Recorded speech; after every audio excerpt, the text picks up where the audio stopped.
Call the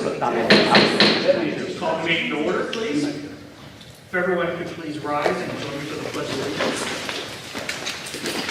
Pledge allegiance to the flag of the United States of America and to the republic for which it stands, one nation, under God, indivisible, with liberty and justice for all.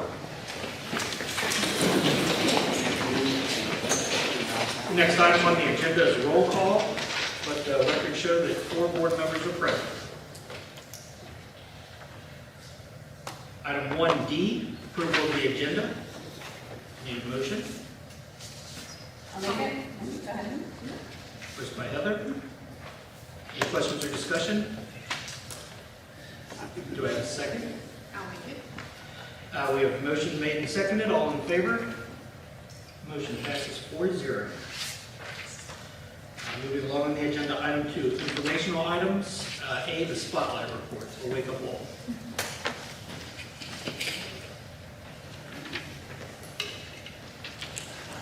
Anybody like the slide? Anybody? Thank you.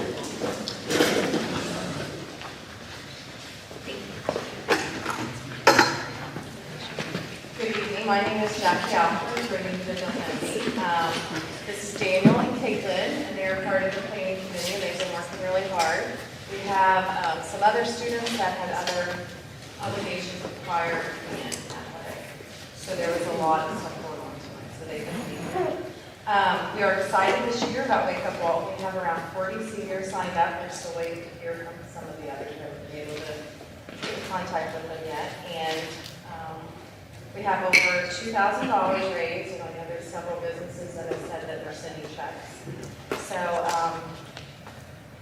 we passed out flyers. If you have any questions, you can reach out to me. And as always, we appreciate the board's support, and we look forward to seeing you guys at Wake Up Walt. It's on the 18th of May. Do you have any questions? Thank you so much. Really appreciate putting this on. This is one of my favorite things that we do every single year. Thanks also for the email. I appreciate it. I don't know if We anyone else appreciate your support. No, thank you, and putting these things together, it's a lot of work, so thank you guys for Well, what with you do. working with the students, they make it very fun.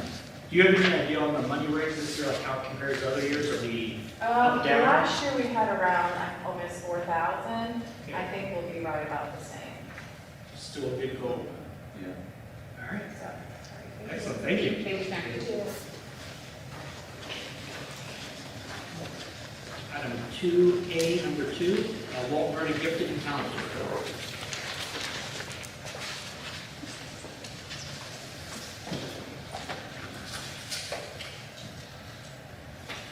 I think I need to make the comment tonight that if there's any doctors in the house, there's technically now 2 doctors.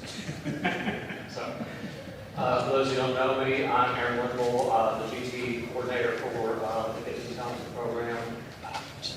Some of the things that I'm going to cover is the terminology that nothing has changed on, just as a refresher, our current GT numbers, the current programming that we have in the resource setting, which is directly with me, and then the current programming in the regular classroom.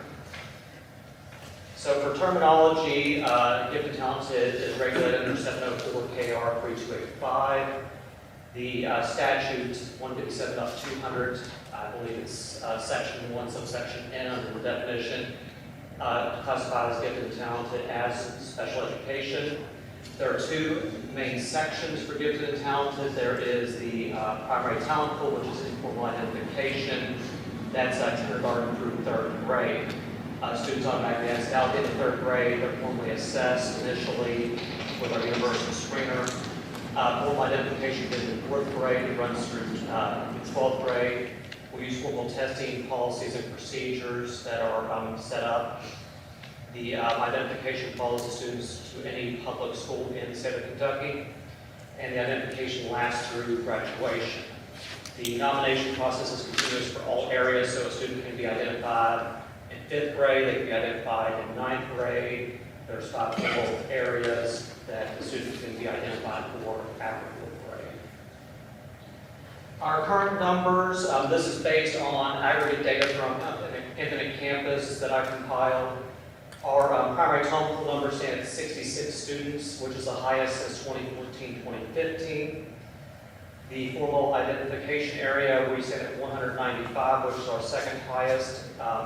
Last year we had 200 exactly.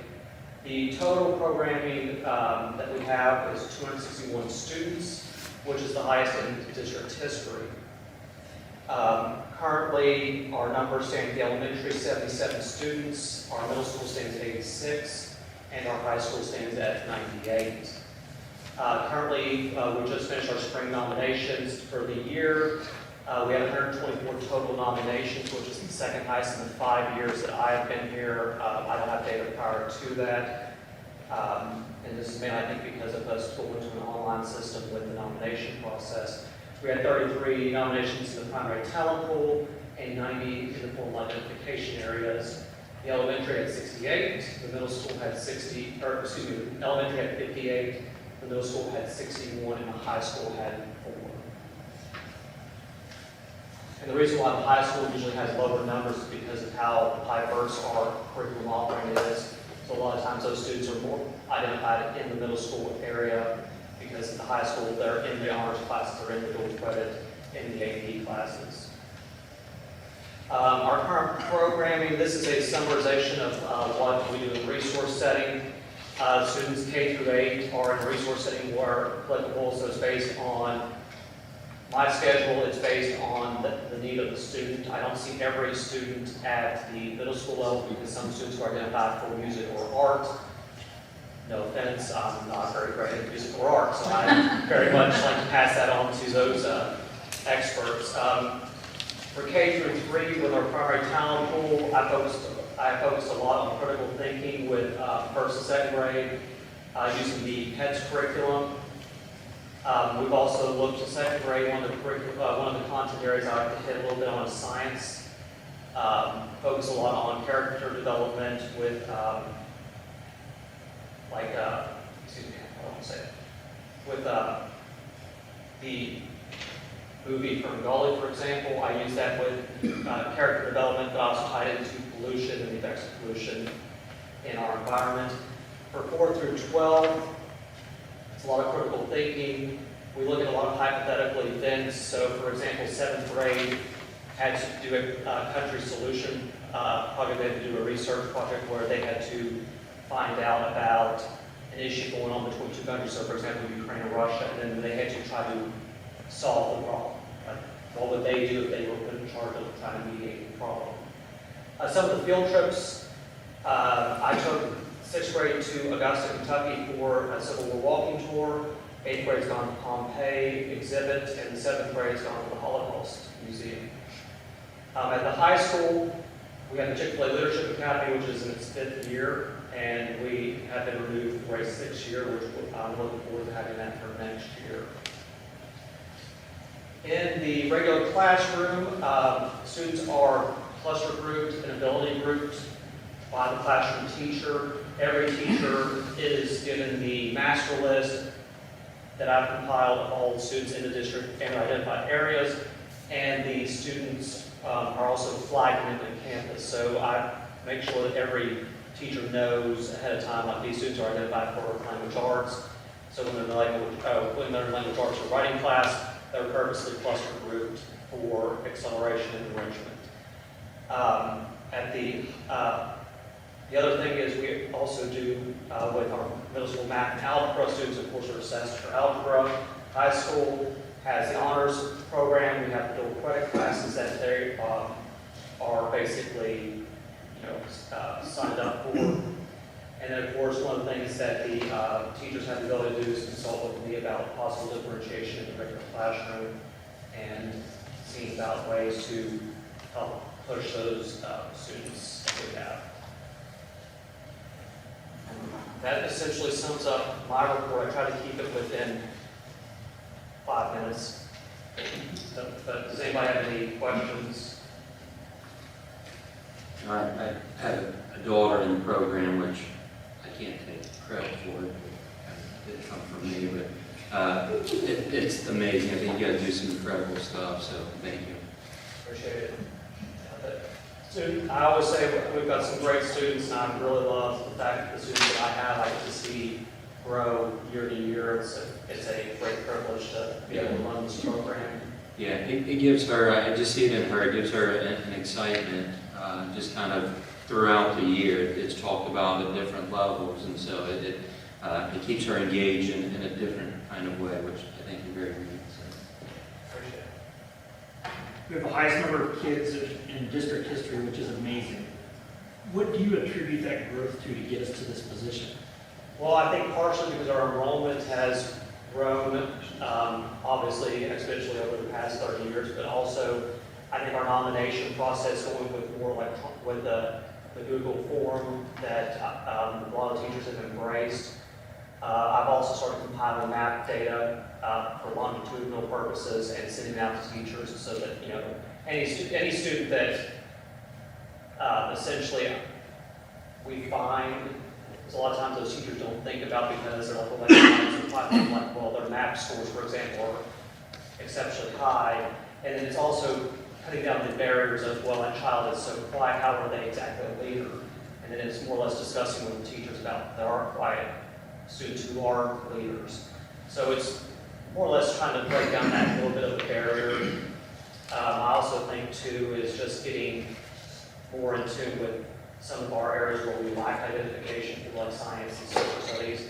And, you know, I tell the teachers all the time, I will do the data digging. If you're thinking of the possible student, send me their name. I will purposely look through any paperwork, any test data that I can find to, you know, help you out on that as well. So that's one thing I try to do is help be a resource for those teachers. Thank you. And I know you do a great job with like surveys and things of people that are in the program. Do you do any type of, for lack of a better word, I'll say exit interviews with the kids as they move from elementary to middle to high school to see like what kinds of things did they love, what did they not like so much, what do they wish they had more of? I do that usually at the end of the year with my middle school students in particular, especially my 8th grade. One of the things that I started doing with 8th grade is that last year's group called Bougie Certificate. So I purposely make sure that they get some little certificate from me. I always like to ask the 8th grade, considering they've had me over time, but I also ask the other grades in general, like what's something you want to keep or what's something that, you know, you thought was exciting. Like my 8th grade was the first group I took to Augusta, and of course that being my hometown and being one of the cheapest field trips I could ever, you know, put together. They were literally begging me this year to go back to Augusta for that field trip. So that was something that was like, well, that's a great thing to keep. And even my 7th grade and my 6th grade said, you know, that's a great field trip to continue doing. So that's one thing that I do try to do. Now high school is a little bit different because I'm much more limited. But, you know, the Chips and the Leadership kids, I try to pick their brain on, you know, what's something that you like about this, what's something that I can try to improve on as well. There's one more thing. So you had mentioned the arts might not be your forte. Is there anything that you think is lacking that the district could help with, or the board could be more supportive of, or that we could do to help with these kids and help kind of keep them in and interested? I mean, we have our Discovery Art and Music program at the elementary, which you know, is unique to us as a district. We informally identify those students, and I pass on that list. I would like to see more growth in that area there, just because it's something that I feel is beneficial. Hillary and Elizabeth do a great job pulling those 3rd and 4th grade students, and we're going to be meeting to possibly look at 2nd, 3rd, and 4th grade moving out. The 2 other areas that we lack identification for, and it's more just because of it's a limitation across a lot of districts, is our dance and drama. However, any student that we have identified in dance, Mrs. Almsted's at the middle school does the senior waltz. In the past, we've had CCM, so it's getting those kids connected with just other outside sources, which Erica Ryan has brought in a few people this year. Several of my middle schools participated in the middle school the high school productions. So just making sure those areas are just connected, and that's one thing that, you know, I feel with our Discovery Art and Music program, that's a good start, because getting those kids in early and keeping them involved and interested, because I appreciate any kids that are involved in that, in any of the art fields, because they can do something that I never could dream of putting together. Thank you, appreciate it. Next item on our agenda, 2B, audience of citizens. I believe we have no one signed up for audience of citizens. 2C, principals, ECC bridge report. We've got quite a few items on the agenda, so I'll kind of keep the tradition that I've had for the last couple of meetings. If there are key things that you want to speak about, if there are staff shout-outs or things in particular, dates that you want us to know about, I'd love for anybody to share those, either from the seats or the podium. Otherwise, I think everyone has had an opportunity to look this over. So I would hand it off if anybody's interested. If not, we'll move on unless you have any specific questions. 2D, attendance enrollment report. We asked about this because there's a trophy involved. Well, the bad news is we don't have a trophy. The good news is the person that has the trophy gets to keep it. So, and that would be our high school. So as you can see there, high school topped our district with 95.17%. But good job to everyone. We were all above 93, which is good, and 94.08 for our district average there. So good job there. Did drop a little bit in enrollment. I think all 4 locations dropped a little bit, 1 or 2 students, but nothing shocking there. So we will be going into month 9. Actually, we're in month 9 right now, so we're rounding this school year out here very shortly. So, and with all of our events and whatnot that are going on throughout the remaining weeks of school, I would anticipate we will have very good attendance here this last month. So, any questions on the attendance report? I believe so. Thank you. Next, we have the construction report. Do you have any specific questions? Everybody had a chance to take a look at that? Some new, very bright lighting. That's good. Anything you needed to highlight? Okay. Item 2F, the superintendent non-work days. Everybody have a chance to look at that? Okay. Item 2G, personnel. Did everyone have a chance to look at that?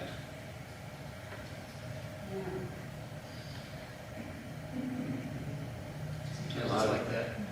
I retire, yeah, I love the new hires, and full retiring there, so. It's a bittersweet time of year. Yeah. Yeah, I see some names on there that I've had for a while. All right, this brings us to 2H, other. Board members, first and foremost, I would like to make an introduction. Our new middle school principal is with us this evening. Mr. Jason Trilling is with us. So, Jason, we're thrilled to have you with us and look forward to the work you're going to do at our middle school. As you're all aware, and has been mentioned already, this is a very busy time of year. Tomorrow alone, we have a senior walk tomorrow morning. Prom is tomorrow night. Tomorrow is also an early release day, and we are sending out reminders to families this evening in multiple formats to be sure to remind folks that tomorrow is an early release day. I was going to mention retirees. This is a bittersweet time of year, and as is customary, we will recognize all of our retirees in the spotlight report in May. Very bittersweet, honestly, with that. So, good stuff. One more thing I would like to mention. I've been very fortunate to work for a Board of Education that takes all its roles very seriously. And our community is very fortunate to have that as well. Our agenda is very large tonight. And I'm making several requests of the board. And that's not something I do lightly. I think Kevin best described it. I think last month when he said anytime we talk about money, I get twitchy. And we're talking about a great deal of money this evening.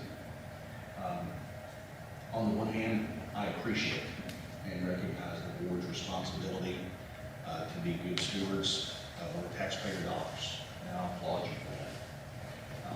I would just add, a parent said to me this morning that lives in our district, and their point of view is this: as a parent, I pay taxes in this district also, and I'm going to have a child at the intermediate school.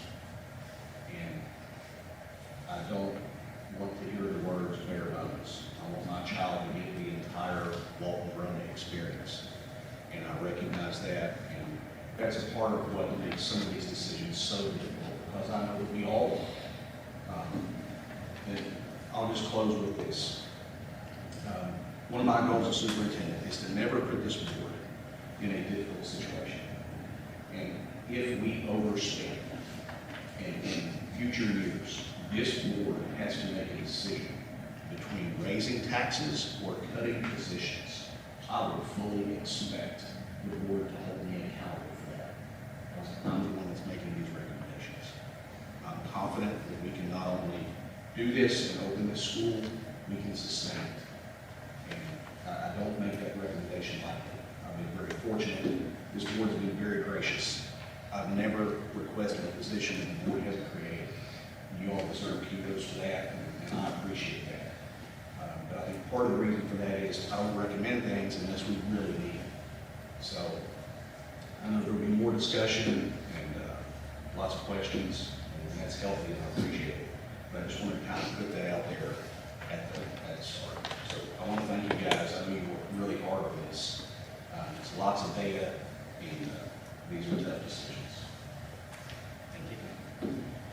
Anyone else have anything for other? There's lots of data. It's been a busy couple weeks. So I have one thing I just wanted to say. I think it was a great segue. I really appreciate everything that you said.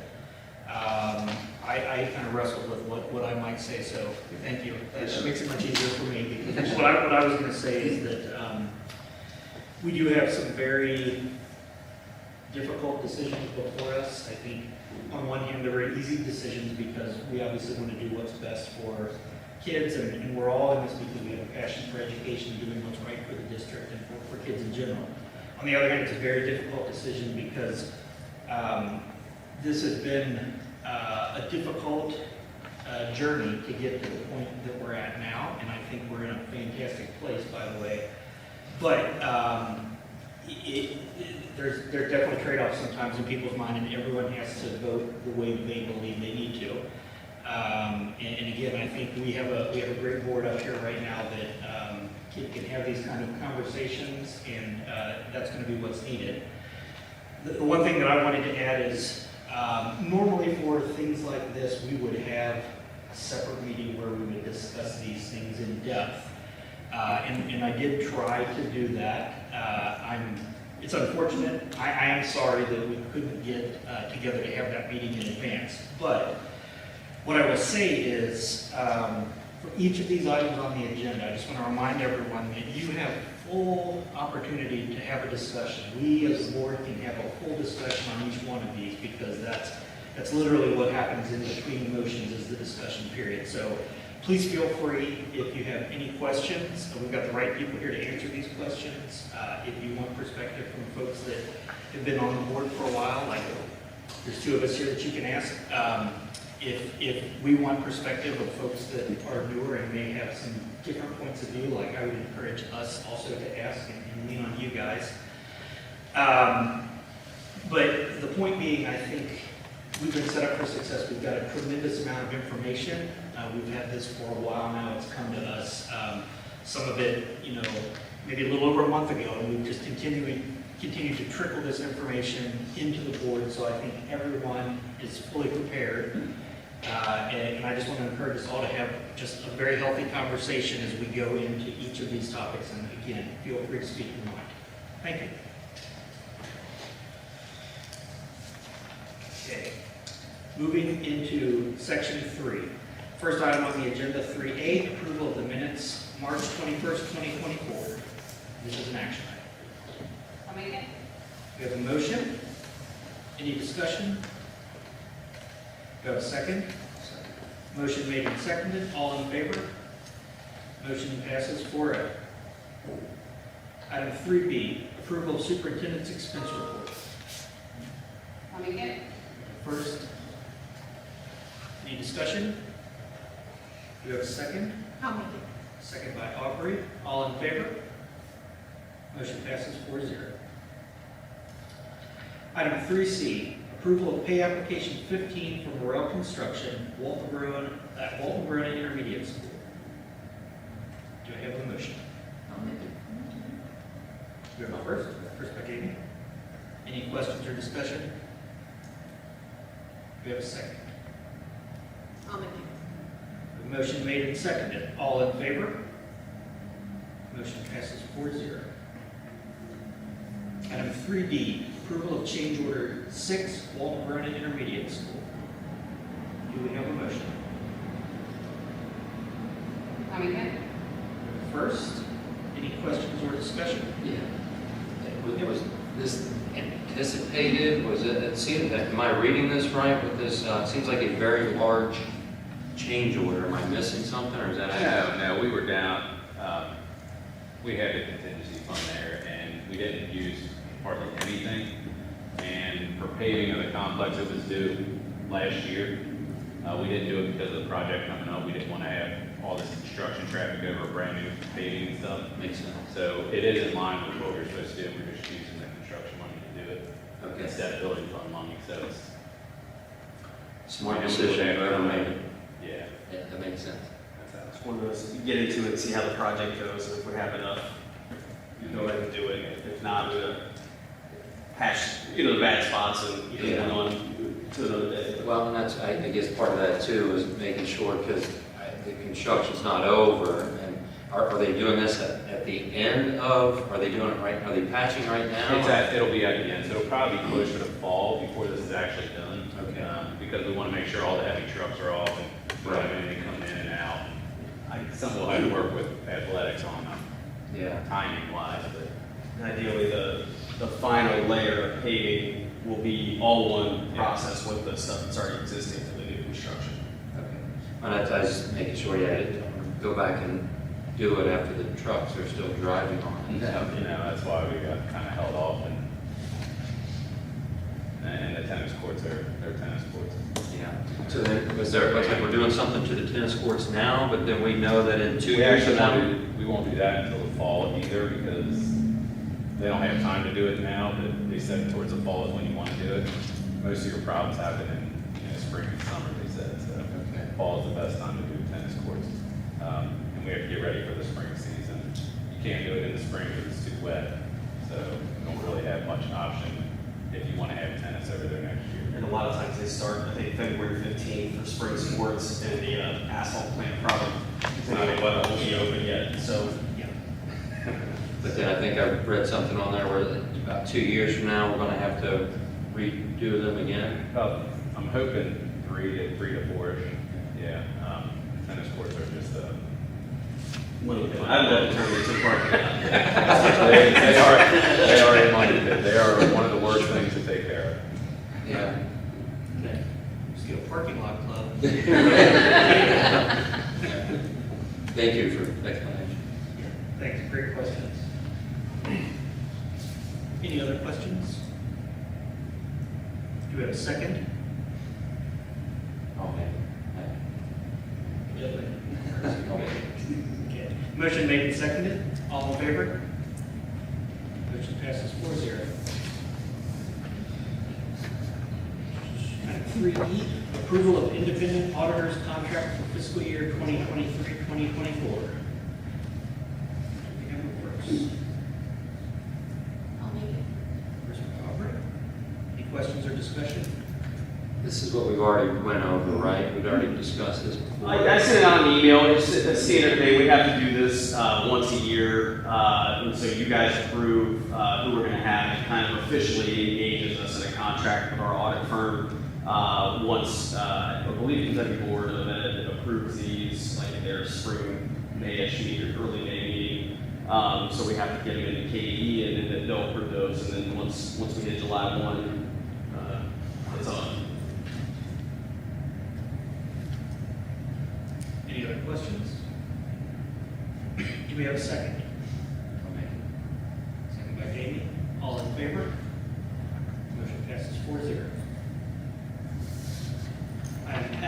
approval of the treasurer's report. I'll make it. First by Heather. Any questions or discussion? Do we have a second? I'll second. Second by Jamie. All in favor? Motion passes 4-0. Item 3G, approval of the order of the treasurer's bills. We have a first. I'll make it. First by Albert. Any questions or discussions? Pretty standard. Do we have a second? I'll make it. Motion made and seconded. All in favor? Motion passes 4-0. Item 3H, approval of Walton Vernon Independent School District Spring Surplus 2024. We have a motion made. Any questions or discussion? So there's lots of Several red Chromebooks. laptops. Yes. So If anybody's looking for a junkie, the problem is you have to buy them all. Right? So, there's so many Chromebooks, and it worries me. It's like next year will we have a whole other list of Chromebooks? Like, Yeah. is there nothing we can do to? The Chromebooks that are on that list are ones that are no longer supported or updated. So when it comes to state testing, they won't work. And WEA testing, they won't work. and they've already been replaced, right? Like they Correct, yeah. Everything that we have right now until 2027, 2029. All this stuff, do we just put this on like a surplus website and people bid on them? Is that what typically happens? Yeah, Kevin will post it. We'll advertise all this stuff on our website. And then I have a list of vendors Yeah, and he'll- that I will email and say, here's what we got, here's where to find it, and here's what to do. Because the value in these things is not the fact that you can use them, it's the precious metals inside of them. So they'll We I have guess whatever it could be. torn them apart to make everything else work, yeah. Yeah. Other stuff on there, if you're looking for a meat slicer. I seen that. Meat slicers. There you go. There's a lot of random And stuff. then that truck will probably garner some interest. You know, it's Yeah, sure. all those trucks have rusty cat corners and stuff, but this has a snowplow with it. I think we'll get a fair amount of interest on it. Some of those laptops might be collector's items too, because I had to look up the model number on the one. What is this? In 1987. Yeah, there was 300-400 Chromebooks and laptops. Yeah. Yeah. So if you get zero interest on those, do we just, because I know like we take things down to that metal place or whatever, like what would we do with the Chromebooks? Take So them to yeah, like Best Buy or something? If nobody responds to it, there's a company out of Indianapolis I will call. They'll come down, gather all this stuff, and generally they give us some money for it too. It's just not as great as bidding it That out. process works different, because like if those, and we've had them have that before, like they'll come collect it, and then they'll process everything, and then they're like, they'll either send us a check or send us a bill, like you owed us. Yeah. And I get And it's not much, we would get like we less don't than get much $1,000 for it. last time, I think. But the key Don't thing tell me is. they send us a bill. If we have the big CRTs, they do. Yeah, tonight's not the time. We'll be. Don't tell But me. it just depends on like, you know, what did it cost to process and shred those hard drives and stuff versus what's the value of the metal. But we can't like responsibly just let somebody off the street come in and buy those things because we have. Yeah, I get a certificate of destruction Yeah. from the company letting them know that all our data has been destroyed. And we wipe it down before we even send it out, but that's what we do with it. Interesting process. I want to reiterate the collectible value of all of these materials. Well, you just said It's an being recorded. individual can't get them, so you're out of luck. Yeah, unless you have a certification for destroying that, can't do it. Unless you have a corporation we don't know about. Not me. Jamie probably does. Yeah, got 6 of them. So, just real quick, we'll advertise these, we'll have bids due before our May 30th meeting, and then have you guys approve whatever the results were, and then we'll start the process of getting rid of the items after that. Thank you. This is always a fun one, because then we get to find out the next month, like, what actually happened. Yeah. And random, where do you just store them in a closet? I would think that the So space would be. yeah, throughout the year, we put them in a couple of data closets we have, and then eventually it just becomes too full. Yeah, I It's time to think get rid so. of stuff, yeah. All right. Okay, my question. Any other questions? I do not remember who made the first. Jane, okay, so you can't say. Do we have a second? Make it. Second by Heather. All in favor? Motion passes 4-0. Item 3I, approval of MOU between NKU and WVIS, option 9. Do we have- Make it? First by Heather. Any questions? Do we have a second? I'll make it. Second by Aubrey. All in favor? Motion passes 4-0.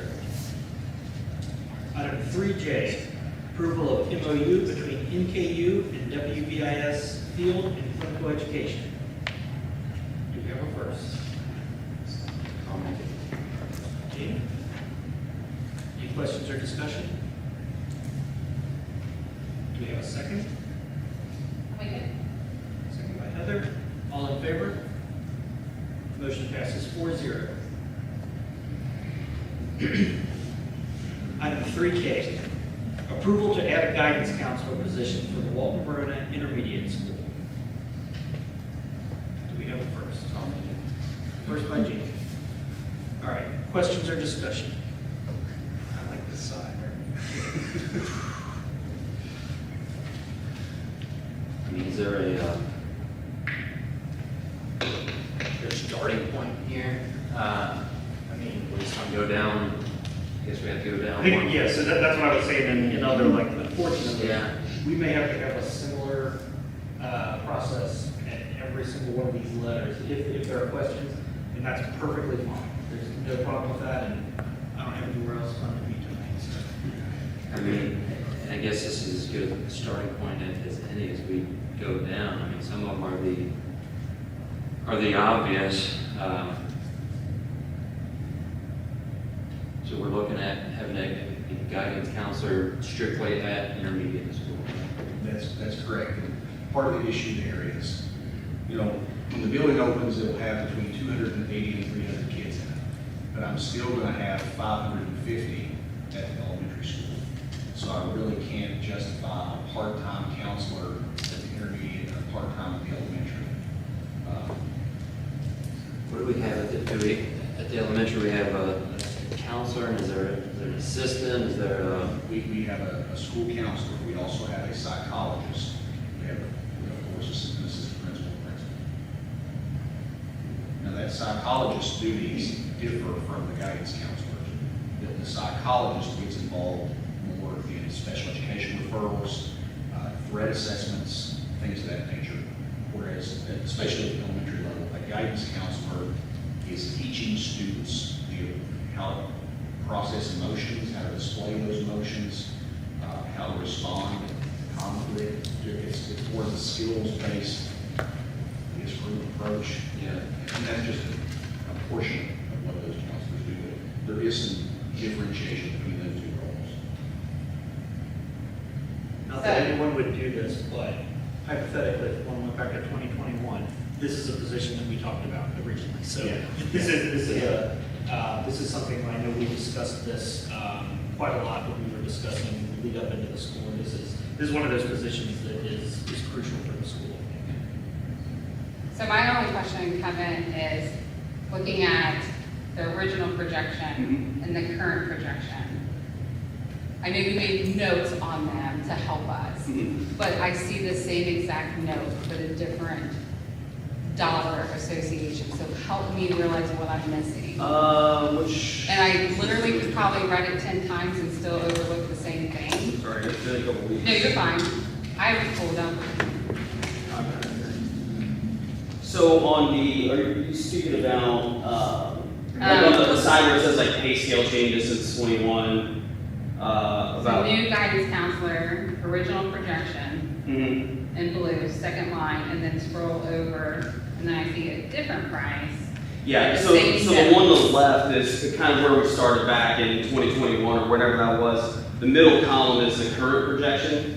Right. And the reason for I just put on the column all the way out to the right, like you see that's $10,000 more than it was 4 years ago.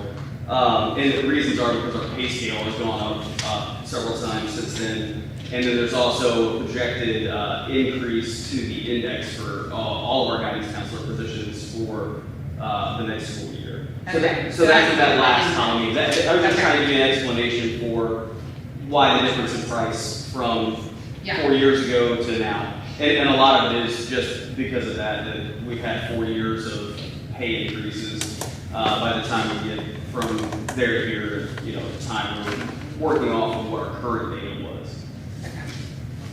Because, and if you'll remember at the time, that list, that where it says option A, there was an option B under it. There was. And we just went with current numbers so that you could see like elementary versus intermediate. Yeah. Yeah.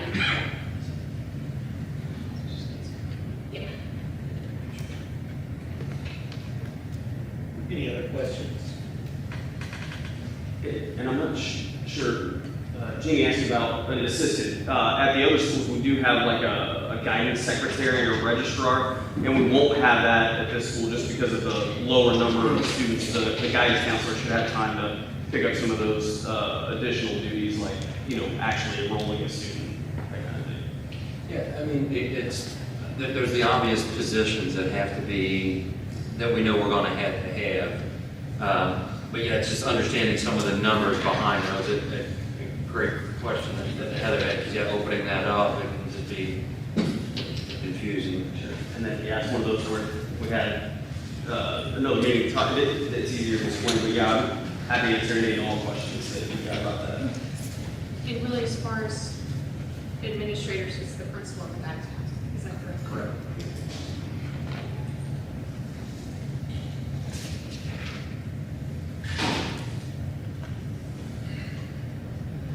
All right, and I don't know if this is the right place or not, so stop me if it's not. But it's going to entwine with all of these positions and everything that we're doing here, right? And I don't even know that I was kind of putting you on the spot maybe just for a minute. You might not know the answer. And if you don't, that's okay. I don't need an answer right now. But as we add, as we're staffing intermediate school, custodians, cooks, counselors, all of that, kind of elephant in the room is also going into next year, the year after, whatever, with current staff, with current teachers, with, you know, wages going up, everybody's wanting to make more money, probably needing to make more money. Is that, how do we feel about that? So, yeah, every year we have a step increase, and then we, a lot of times, at least for the last 4 or 5 years, I believe, do a percentage increase on top of that. So, depending on, you know, kind of what the state budget is and what enrollment is, kind of steers that direction. I will say that, you know, we're going to get approximately another $500,000 from SEAT next year, so that helps. They're good, but they need to do that. And the next year, I believe they have kind of, I'm not going to say double that amount because I don't believe that that's what it's going to end up being. The transportation funding was supposed to be 90% this year. They've already said it's only going to be 74% next year. So as the state budget goes, that drives a lot of that conversation, right? Like if we don't get a substantial increase from the state, you know, that's less than what we can do, you know, percentage increase to all the salary scales. What if they hold up there, I'll put it this way, if they hold up there in the bargain and continue to have property growth like we've been having, and I don't think there's you know, other than a complete economic meltdown like we had, and it's happened before, right? Like it's happened a couple of times in the last 25 years. Unless something like that were to happen, I don't foresee us being in a spot where we're going to get that tight where we can't at least do our step increase. And then if there's anything left, you know, in the tank, we'll try to do a percentage increase just like we have been for the last several years. And then are we, this isn't all the positions we're at, right? I'm assuming there might be, you know, I know there's probably some unknown to that, right? But is there anything? We're kind of locked in with this list that you've got right now. Now, that's not to say, you know, we could get blown up with, a lot of times the last minute stuff is like, oh, we had like this special ed student or students move in and we don't have the person certified to do whatever they need to do. Like, we've gotten blown up in, you know, August on that before. But other than that, like, I think we're pretty locked in. Everybody's met about this. we feel pretty good about what the staffing levels are going to be in the building. Transportation-wise, buses, bus drivers, other school resource officers. Yeah, we might have some, we're gonna have some additional time in the budget for the current bus drivers, but essentially, the mindset is that they're gonna have kind of a shuttle stop, right? Like, they're gonna stop here, let kids off, and then go on to the elementary school or vice versa. I'm not sure how it's gonna work. When they, in the morning, and the afternoon, just the opposite. And the times will be staggered to allow for that. So we'll have some additional time, but it's, you know, it's a thing, like, even if we wanted to buy 20 extra buses to add another set of routes, you can't get them for 18 months, you know, so, we've got enough, buses, and we're always probably gonna be in a spot where we could use more bus drivers, right? But I think the current fleet and staff, I don't know that we're looking at adding any staff, it's just gonna be additional, you know, we might have another half hour a day for everybody or something like that. One of the very first things we looked at was essentially second semester, what we're going to be doing is taking the fifth graders off of the middle school, high school route and adding them to the elementary route. So one of the first things we looked at is, do we have the capacity to do that on our buses? And we do. So there's no need to alter bus routes, add routes, anything like that. We've got enough vacant seats on our buses to absorb those fifth graders.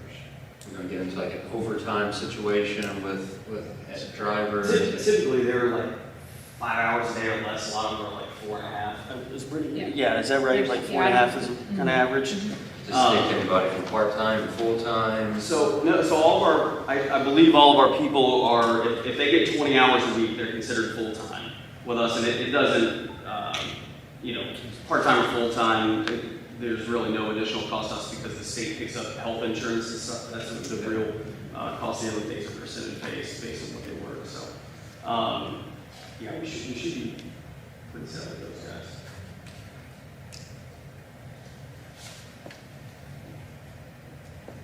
Now, we're talking about for this coming year. Now, years, you know, as the enrollment grows over there, our needs change, you know, at some point, like, especially if we add another grade level over there, I would anticipate, like, oh, we might have to have another special teacher to handle additional 150 kids in the building, that kind of stuff. That will happen over time, just like it does in the other buildings. But as far as next year, unless something like out of left field comes at us, I think we're good. Outside of staffing, payroll costs is always going to be a company's number one expense. Payroll, benefits. For each one of these physical locations, what's some of the next 2 or 3? Is it technology?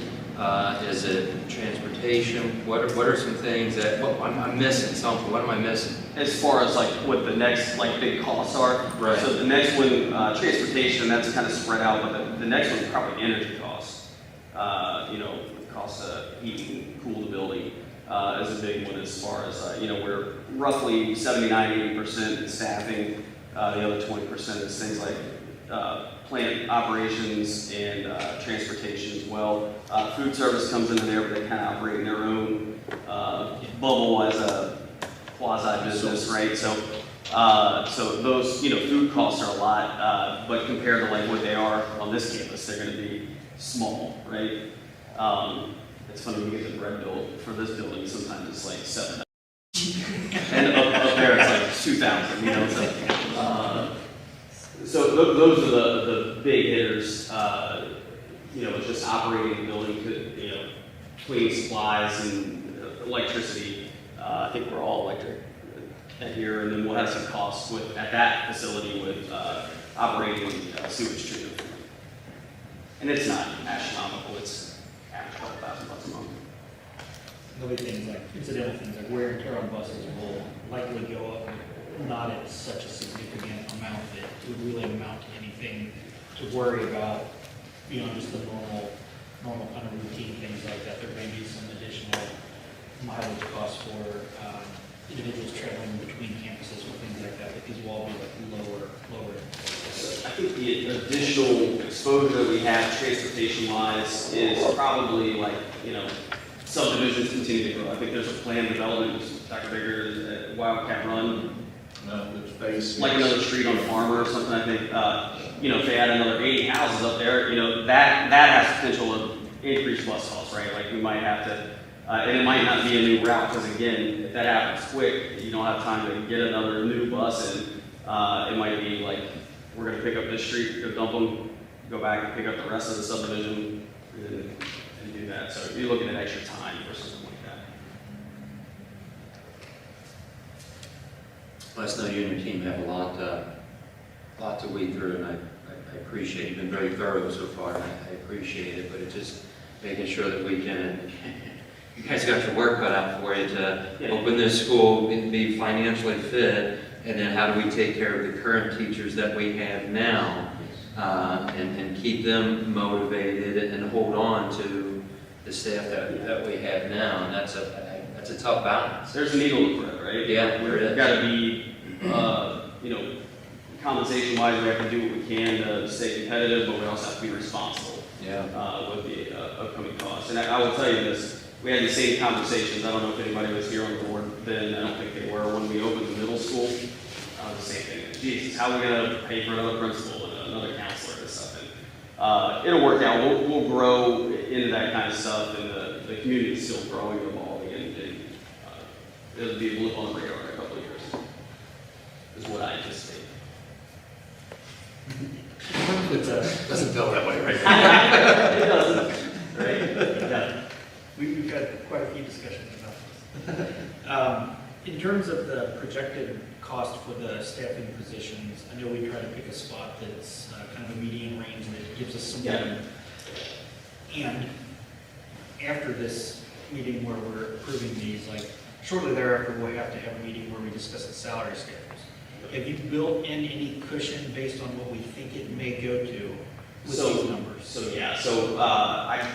In here, the round numbers, right? So I've kind of guesstimated what I think we might be at next year on those. And the other thing, and I think we asked about this a few meetings ago, is how do we deal with we've estimated that, but we have a teacher transfer in, that's got 25 minutes or whatever. That will happen. That probably, I think it's likely to happen, right? But the net effect of whoever, it becomes a kind of a shell game, right? Like whoever replaces that person, ideally, on the average of the whole, we hope that they fit that kind of criteria of rank 2, 15 years of experience, whatever, kind of in the middle of the pay scale. So the net fallout should be somewhere in that range for those guys.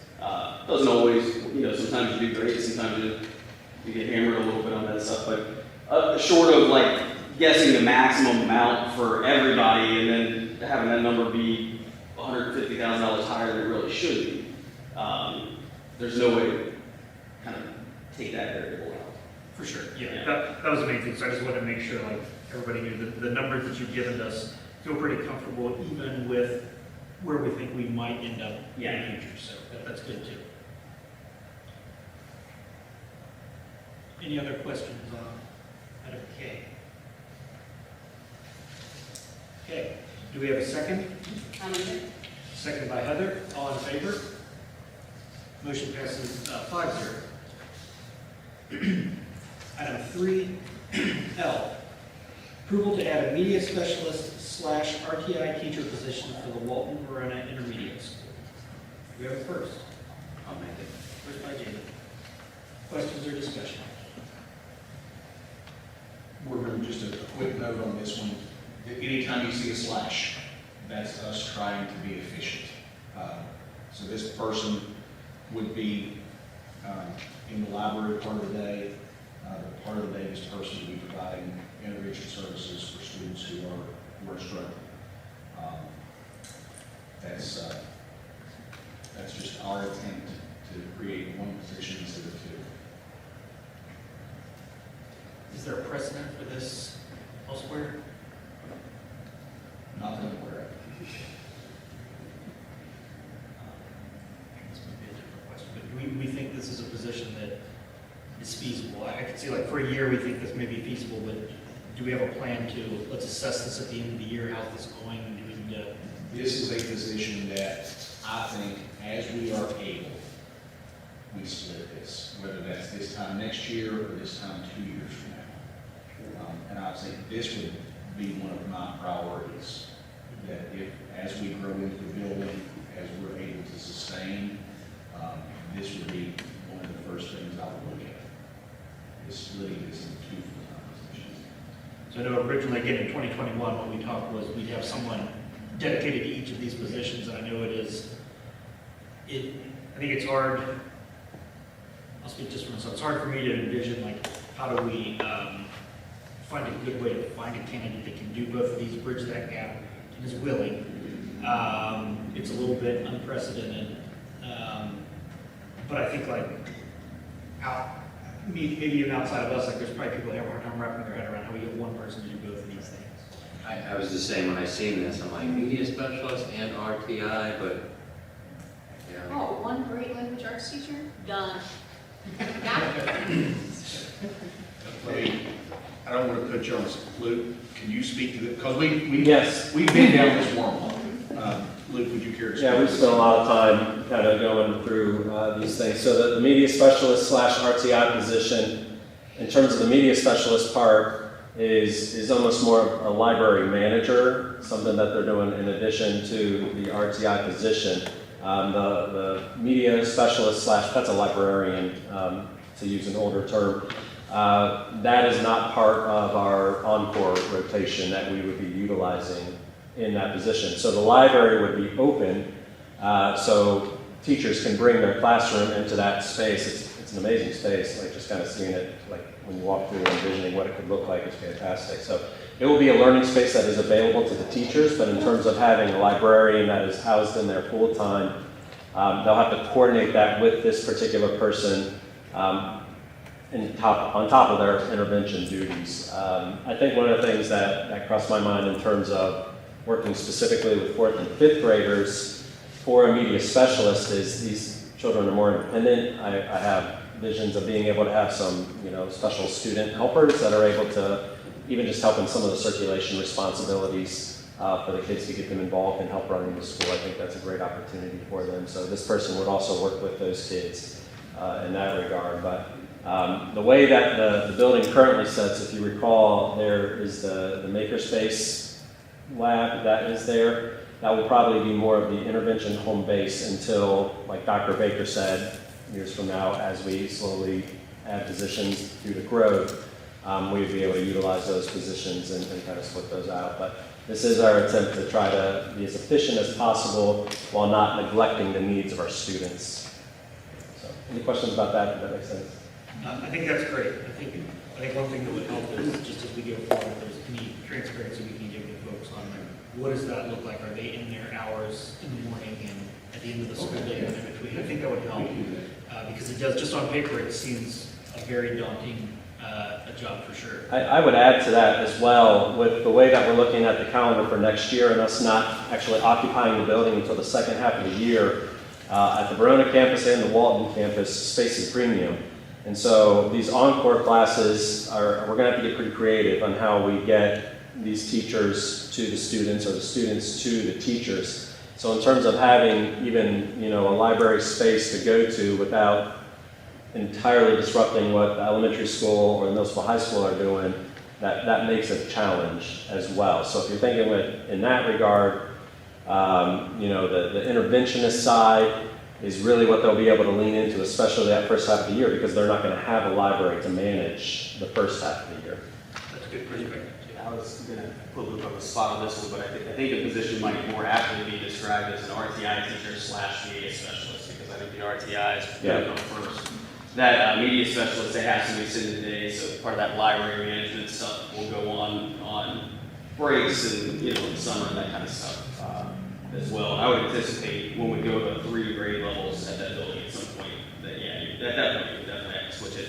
And you might have to wait until then so that you have a space for that, like, construct a new room if all the rest of them are full at that point. And will you post it in a way that doesn't require a media specialist certificate? Well, we are required to have a certified media specialist on staff, 1/10 of the school day. So it's my intention to post this as media specialist / RTI teacher and require the media specialist certificate. If we don't get someone who has that certificate for this position, then I'll have to make some switches to ensure that we have someone certified on site 1/10 of the school day. So it can be one day every 2 weeks, it can be a half a day every week. At that point, I'm going to be creative. I will say, you know, there's been lots of discussions in the district. Everybody knows this is coming. Luke has now been speaking to staff members, and it is our intention to post these positions, the positions that are approved, we will post them internally tomorrow. Has an email drafted that will go out to all staff tomorrow, and internal candidates will get to apply before we go external. I anticipate having certified people apply for this position internally.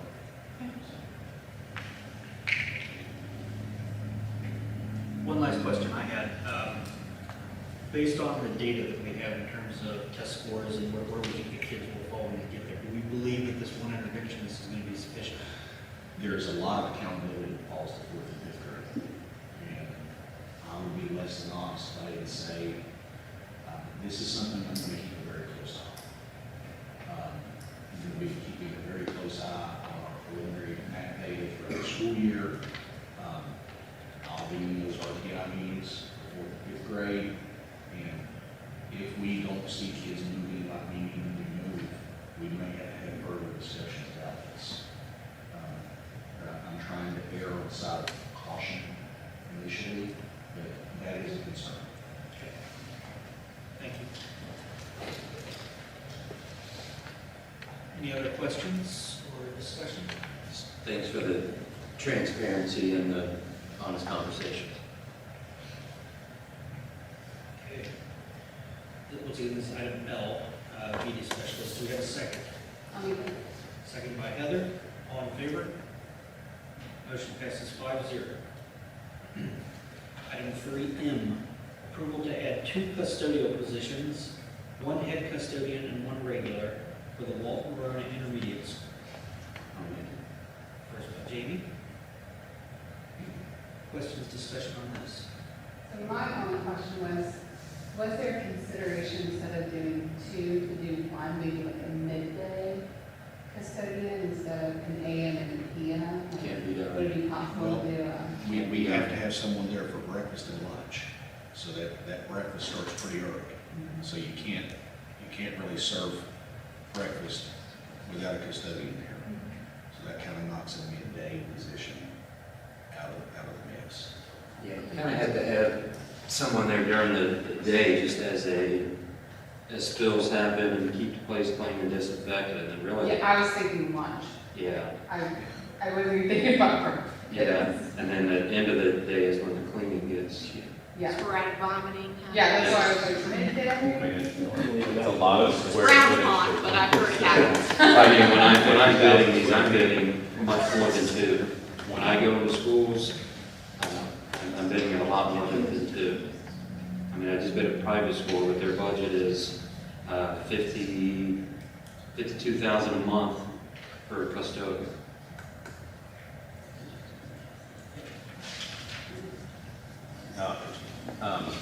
Yeah, the building's about 50,000 square feet. KDE recommends about 20,000 per custodian. I mean, we're gonna be over that, and obviously our other buildings are everywhere. But it works out to about 24,000, 25,000 square feet of cleaning per custodian.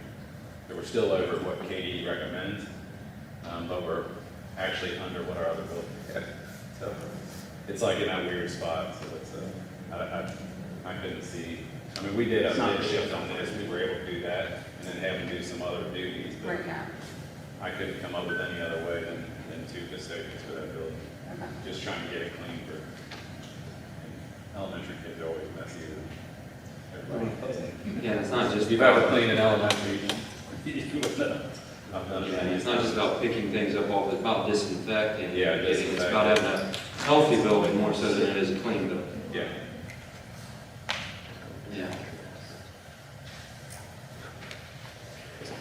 Just point of clarification, I think I didn't answer this, but this is we're asking for, we're creating these positions at that school, but this will be a definite net increase of two. We're not going to say if someone in another school were to move here, we would then backfill the other position, right? Okay, good. Because I know this is, I think even at two, it's going to be tight and it'll be a tough position. I just want to make sure that net we're going up to two is what we're, good.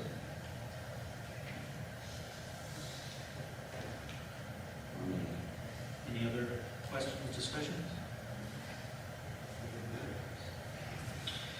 Do I have a second? I'll make it. We have a second. All in favor? Motion passes 5-0. Item 3N, approval to add 2 cook positions for the Walton Road Intermediate School. Do we have it first?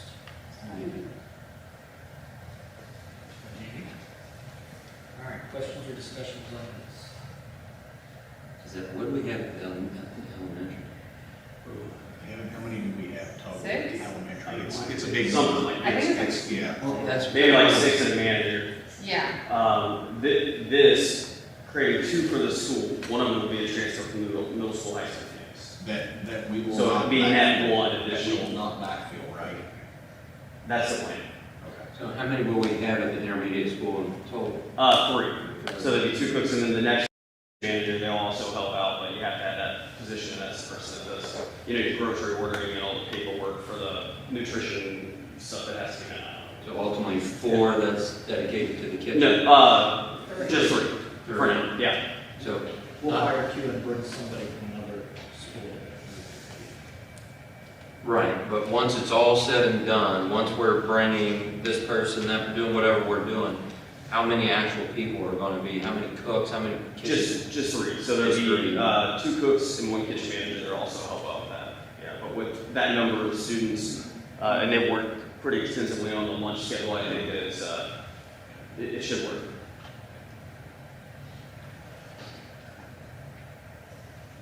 And again, you talk about like what could happen. I mean, we could get in there and it could be a disaster with 3 people, right? Like we hope not. We don't think it's going to be, but you never know with that. But that's position, especially with student growth, right? Like you add another 100 students over there, or 150 if you move another grade, you definitely have to have more staff at that point. But I think if you it all goes consider back to how many can you move through at a time. the number of students that are coming through, so elementary is what I know, right? So the number of students that are going to be moving through those kitchen lines are less than half of what we're currently doing at the elementary. So in terms of like the prep work that needs to go into preparing the food, I think Margaret assured us that, we can handle that with 3 cooks there. At the elementary, the little kids just need so much assistance. 4th and 5th graders are much more independent. So Margaret made me feel really good about it. I'm not an expert in that area, but she is. Safe to say there will be a lot of extra hands over there first. Too, right?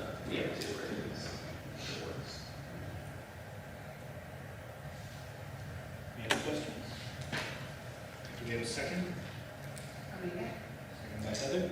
All in favor? Motion passes 5-0. Item 3P, approval to add administrative secretary front office position for the Walton Road Intermediate School. He's good. Oh, did I skip it? Yeah, sorry, kitchen man. Yes, thank you. Guess Take you're going to, huh? Action. 3-0, approval to add kitchen manager position for the Walton Road Intermediate School. I'll make it. Thank you.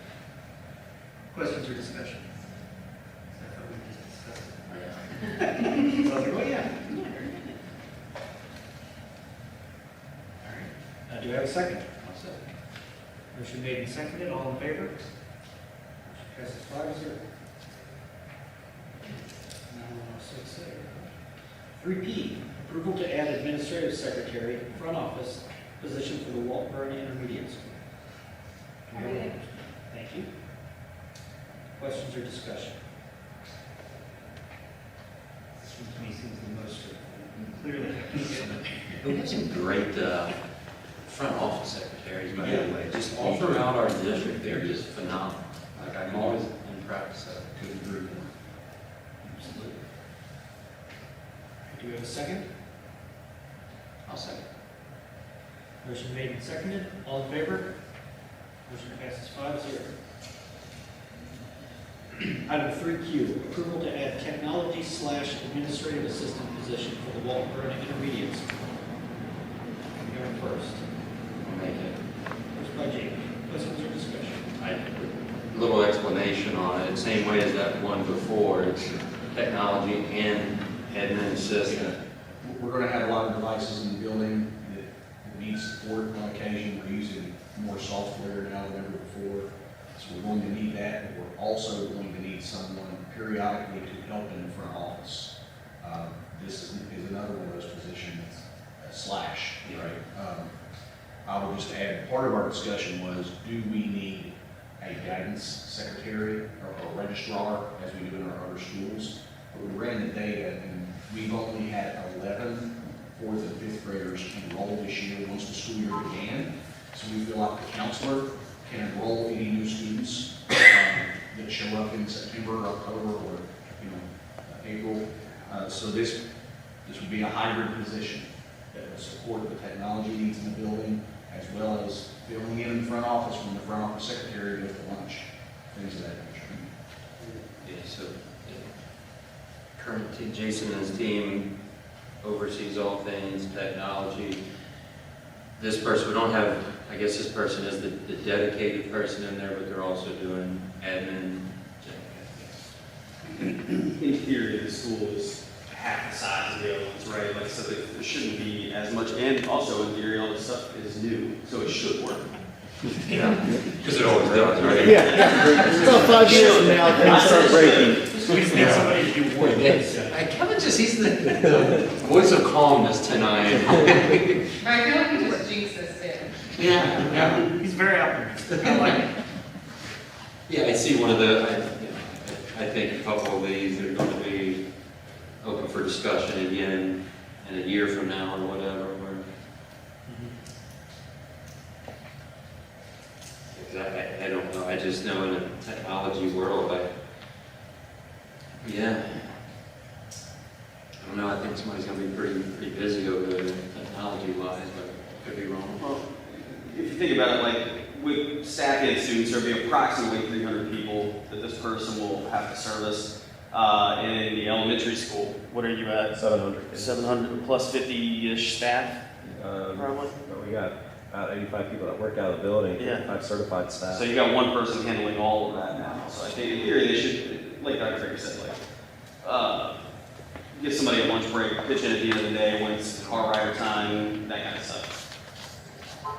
Yeah, and whenever we have somebody missing out of school, somebody goes over there and fills in that need with technology. So there's always somebody on site. Perfect, you just beat me to that, because what happens when the secretary, who we just approved, she's out for the day, and then this person's gonna be full-time secretary, now you don't have a technology person at all, but. Yeah, oftentimes it's Phoebe. We'll go over there and help out. Yeah. I won't say this, but I would say in that scenario, the ideal solution to that is to get a sub front office secretary for that. Yeah. Not lean on this person, just because it kind of is their primary job is technology. I will say, just from years of experience, it definitely seems like these busy times when it's like the beginning of the year, opening the school, and closing, getting everything back, it's kind of all hands on deck at each of the schools. So I assume this will be no different than that. Any further questions? All right, do we have a second? Second? I can't remember if I did it first. I don't know if you're more confident, you were. We have a motion made and seconded, all in favor? Motion passes 5-0. Item 3R, approval to add nurse assistant position is the district-wide. I'll make it. First by Heather. Any questions or discussions? I know you explained this one. Yeah, just our goal is to have an RN and a nurse's assistant on every campus. So by creating this nurse's assistant, when the school year starts, when we get moved into the intermediate school, we will have a nurse's assistant and a registered nurse on this campus, an RN and an assistant at the elementary, and an RN at the intermediate school. So our goal is to have, again, an RN and an assistant.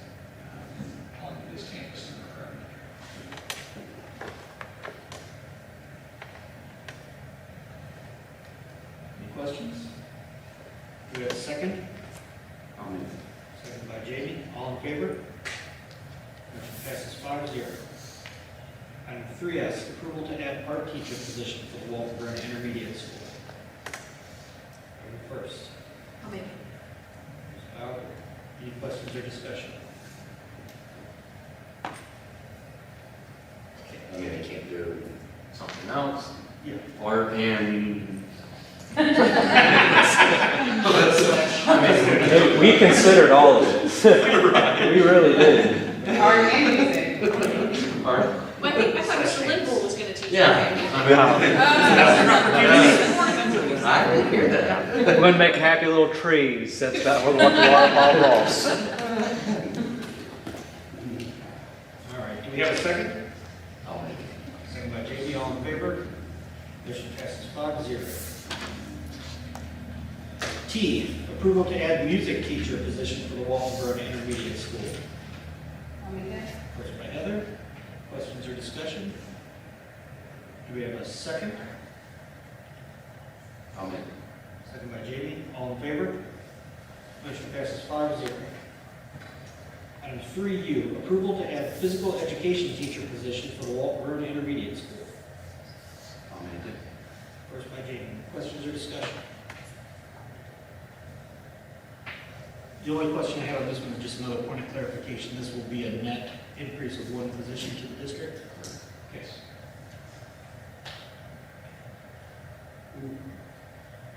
Okay. Do we have a second? I'll make it. Second by Heather. All in favor? Motion passes 5-0. Item 3B, approval to add MSD teacher position district-wide. I'll make it. First by Heather. Questions or discussion? Caitlin, you feel like we need the teacher and the aide? Yes. Gotta have them both? Yes, just because of the nature of an MSD classroom, whenever an MSD teacher or aide is assisting with feeding or toileting the student, the other kids cannot be left unattended. And that also, they have to get some time in regular education classes as well. So an aide is essential. Let's do it. Further questions?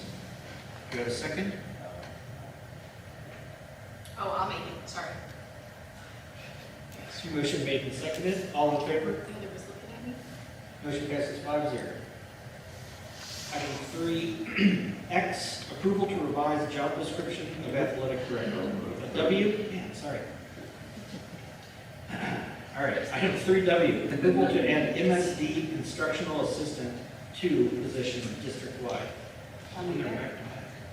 We have a motion made. Questions or discussion? Guys, it's essential. We learned that last time. It's like deja vu. This is the Yes, second yes. time we've had something where I'm like, oh yes, we covered this. Do I have a second? Second by Jamie. All in favor? Motion passes 5-0. Now, item 3X, approval to revise the job description of athletic director position. I'll make it. First by Jamie. Questions or discussion?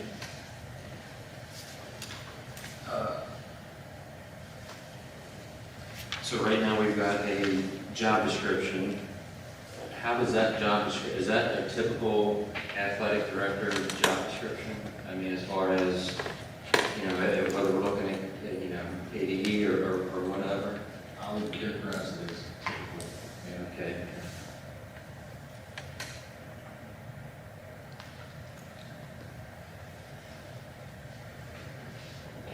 So we're looking to, what's the need to revise? I mean, what are we revising? Why are we revising? It enables us to cast a wider net by removing the requirement of a Kentucky teaching certificate and just requiring a bachelor's degree. That enables us to cast a wider net.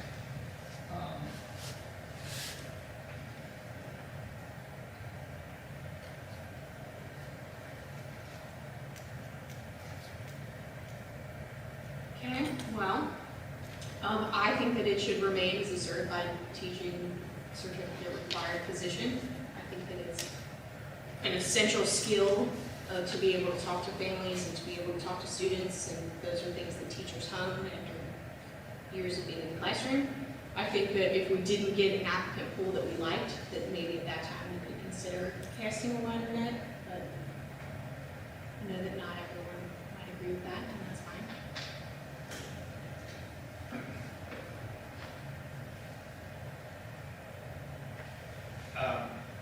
Yeah, for me, I think this is one where I spent a lot of time on this one. Thank you for sending out, so we had a version of both to compare and contrast.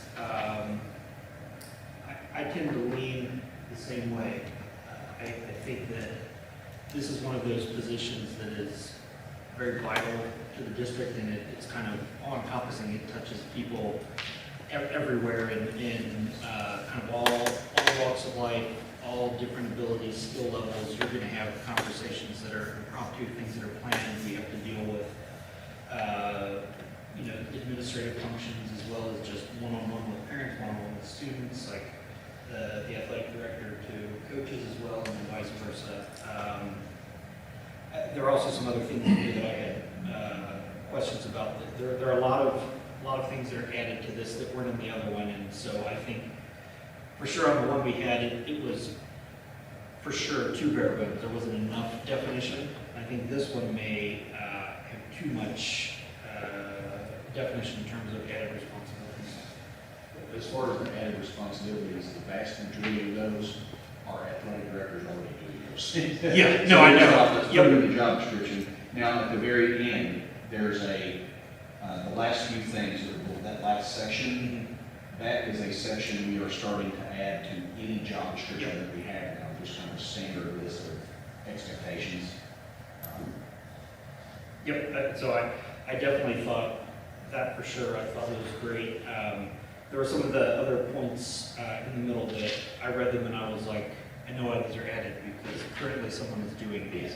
And it's just a matter of should they be doing them or not from a bad point of view, but just there's a lot of like above and beyond I think that's in the current position.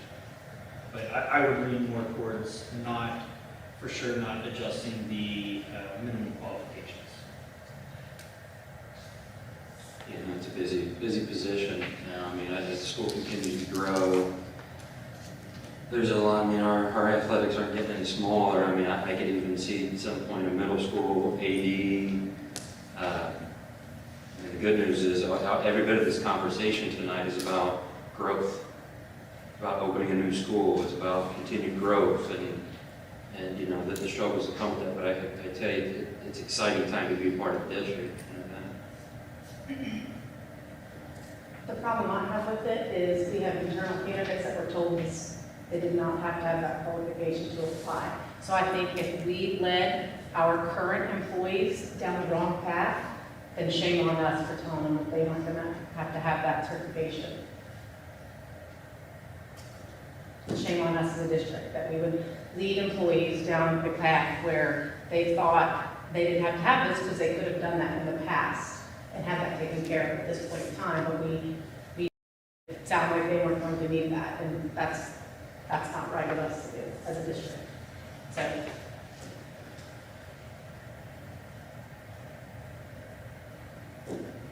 Any other questions or discussion? Okay. Do we have a second?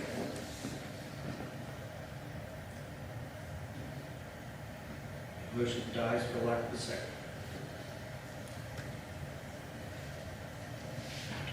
Item 3Y, approval of a job description for head custodian position. I'll make it. First by Jamie, questions or discussion? I think it's a great thing, based on what you told us about it, so I appreciate this. Again, this is another bloom for the growth of things where we need to be. Do we have a second? I'll make it. Second by Heather, all in favor? Motion passes 4-0. Oh, 5-0. Good night. Item 3Z, Approval of field trips. I'm in favor. First by Heather. Questions or discussion?